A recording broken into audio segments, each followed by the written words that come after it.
What if the narrative of Hitler's final days, as we know it, is not the complete truth? It's a question that's been asked by historians, conspiracy theorists, and the curious alike. Let's delve into the well-documented version of Hitler's demise, which has been accepted as the truth for decades. Adolf Hitler, the infamous dictator, spent his last days in a bunker beneath the Reich Chancellery, as Berlin was being decimated by Allied forces. It was here, in this underground fortress, that he made some of his final decisions, married his longtime companion, Eva Braun, and, according to accepted history, took his own life on April 30th, 1945. This account primarily comes from the testimonies of those who were with him in those final hours. These include his personal secretary, Traudl Junge, and his SS aide, Otto Gunsche. Their accounts, along with others, were used in the Nuremberg trials to piece together the last moments of the Führer's life. Gunsche, who reportedly discovered Hitler's body, described finding Hitler seated at the table, slumped over, with a gunshot wound to his head. Eva Braun was found by his side, seemingly poisoned. Together, they painted a picture of a man who, faced with the inevitable downfall of his regime, chose to take his own life rather than be captured. These testimonies, along with forensic evidence from the remains believed to be Hitler's, have been the cornerstone of the accepted narrative. Further credibility to this account was added through meticulous investigations by renowned historians and the declassification of secret files by intelligence agencies over the years. Yet despite the seemingly concrete evidence, various conspiracy theories persist, challenging the accepted story. Could there be more to the tale of Hitler's final days? What if there are aspects of history that remain shrouded in mystery, waiting to be unveiled? Stay tuned as we delve deeper into the enigma of Hitler's final days and explore the discrepancies and conspiracy theories that keep this piece of history alive and controversial. In a world of facts, where do these theories find their footing? Well, let's delve into the discrepancies and inconsistencies in the official records that give rise to such conspiracy theories. Some of these may seem minor, but they're enough to spark a flame of doubt in the minds of those who dare to question. Consider the alleged discovery of Hitler's body. The official narrative tells us that the Führer died in his bunker and his body was subsequently found and identified. But isn't it curious that no photographs of the body were ever made public? And what of the reports suggesting that the remains found were actually those of a body double? Then there's the matter of Hitler's dental records. The Soviets claimed to have identified Hitler's body based on his dental records, which were conveniently in their possession. But questions remain. How did they obtain these records so quickly? Why were no other methods of identification attempted? And why were the dental records never independently verified? Let's not forget about the missing bunker witnesses. The people who were reportedly in the bunker during Hitler's final days could have shed light on what really happened. Yet, many of these individuals mysteriously disappeared or died under suspicious circumstances in the years following the war. Their silence leaves us with an incomplete picture and fuels speculation. And what about the various intelligence reports from both the Allies and the Soviets that cast doubt on the official story? These reports suggested that Hitler might have escaped and lived under a new identity in South America. But these were quickly dismissed as mere rumors, despite the lack of concrete evidence to refute them. These inconsistencies, while minor, open doorways to alternate possibilities. They allow for theories to form and for questions to be asked. They invite us to look beyond the accepted narrative and consider that there may be more to the story of Hitler's final days than we've been led to believe. So let's keep questioning. Let's keep exploring. Because in a world of facts, it's the unanswered questions that keep us searching for the truth. So, what are these alternate possibilities that the conspiracy theorists suggest? Diving into the realm of speculation, we encounter the most prominent theory, the escape to Argentina. This theory posits that Hitler, instead of meeting his end in a Berlin bunker, managed to escape from Germany and lived out his days in South America.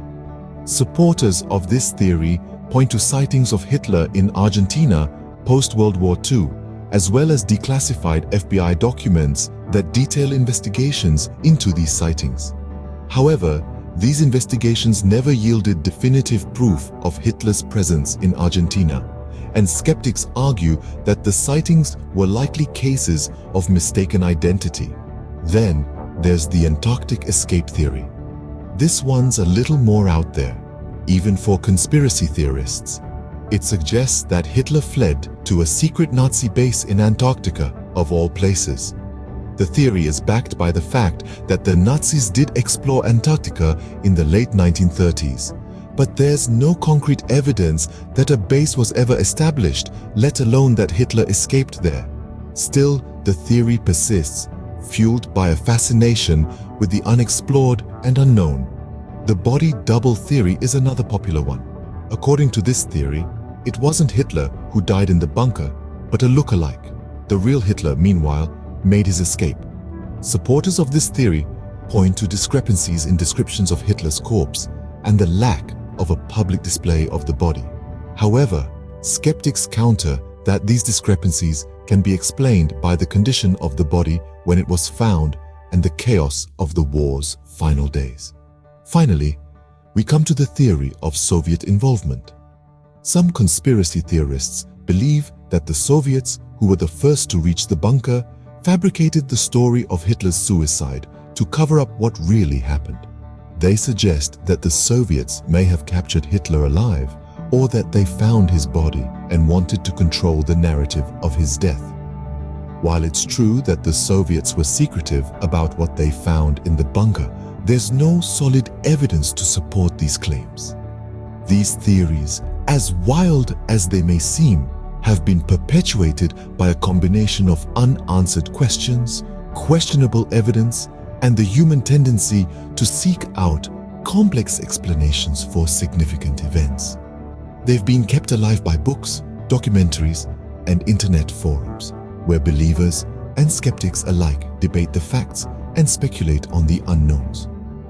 While these theories seem far-fetched to some, others find them compelling enough to question the official narrative. Whether you're a believer or a skeptic, one thing's for sure: the mystery of Hitler's final days continues to captivate and intrigue us, even more than 7 decades after the end of World War II. Why does it matter? What impact do these theories have, you might ask? Well, the answer lies in our perception of history and the ways these theories shape it. The theories surrounding Hitler's final days aren't just a source of intrigue or a topic for heated debate among history buffs. They have far-reaching implications on how we view the past, how we interpret the present, and how we anticipate the future. Each theory, each claim, and each counterclaim adds a new layer to our understanding, or perhaps misunderstanding, of history.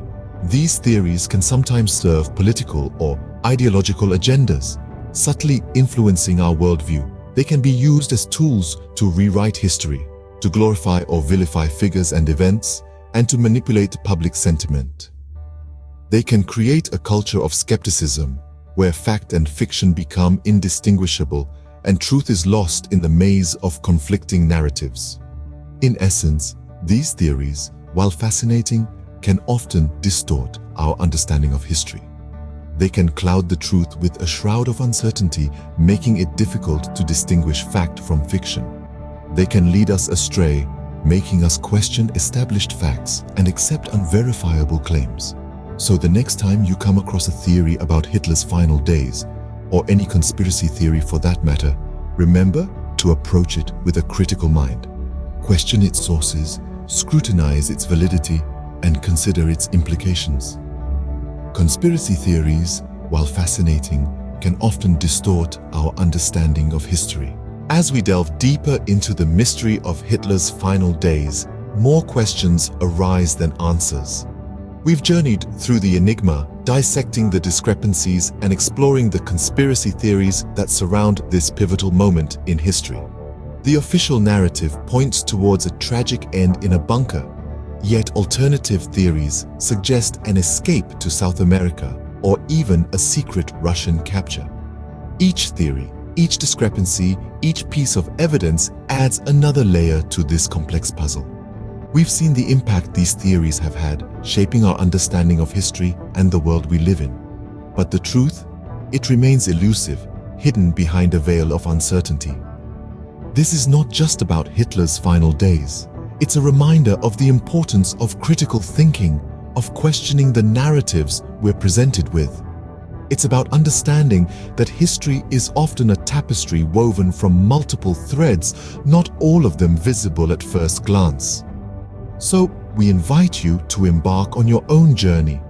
Research, question, critically analyze the information you receive. Don't just accept the given narrative, dive deeper, seek out the discrepancies, challenge the accepted theories. It's only through this pursuit of knowledge that we can hope to unravel the mysteries of history. Remember, history is often more complex than it appears. Subscribe for more content that makes you question and think.